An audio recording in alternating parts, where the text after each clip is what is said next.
मांगूर येथील सदृढ बैलजोडी स्पर्धेत सतीश कोगनोळे यांची बैलजोडी प्रथम। मांगूर येथे सदृढ बैलजोडी स्पर्धांचे आयोजन करण्यात आले होते। या स्पर्धेत सांगावच्या सतीश कोगनोळे यांच्या बैलजोडीने पहिला क्रमांक पटकावला। या स्पर्धेत अनेक जातीवंत जनावरे पाहण्याची संधी मांगूरसह पंचक्रोशीतील नागरिकांना मिळाली। मांगूर येथे बसवेश्वर युवा मंचच्या वतीने सदृढ बैलजोडी स्पर्धा आयोजित करण्यात आल्या होत्या। या स्पर्धेत जनरल गटात सतीश कोगनोळे यांच्या बैलजोडीने प्रथम क्रमांक पटकावला। दुसरा क्रमांक महिपती खोत ढोनेवाडी, तिसरा क्रमांक भाऊसो मगदूम सांगाव, चौथा क्रमांक वसंतराव माने सांगाव आणि पाचवा क्रमांक संकेत चौगुले तळणगे यांच्या बैलजोडीचा आला।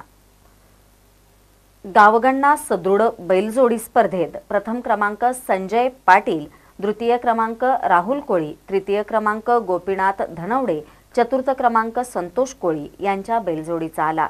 वासरू संगोपन स्पर्धेत शीतल पाटील, सूरज खोत, सागर बाचने यांनी बाजी मारली। या कार्यक्रमांचे स्वागत प्रास्ताविक कुमार बन्ने यांनी केले। यावेळी उद्योगपती प्रदीपराव जाधव, वीरेंद्र माने, शिवाजीराव माने, दिलीपराव माने, स्वप्नील माने, पिंटू पाटील, अण्णा जळणे, अप्पासो पाटील, बळीराम जाधव यांच्यासह लिंगायत समाज बांधव मोठ्या संख्येने उपस्थित होते। महानकारी न्यूजसाठी मांगूरहून शिवाजी भोरे।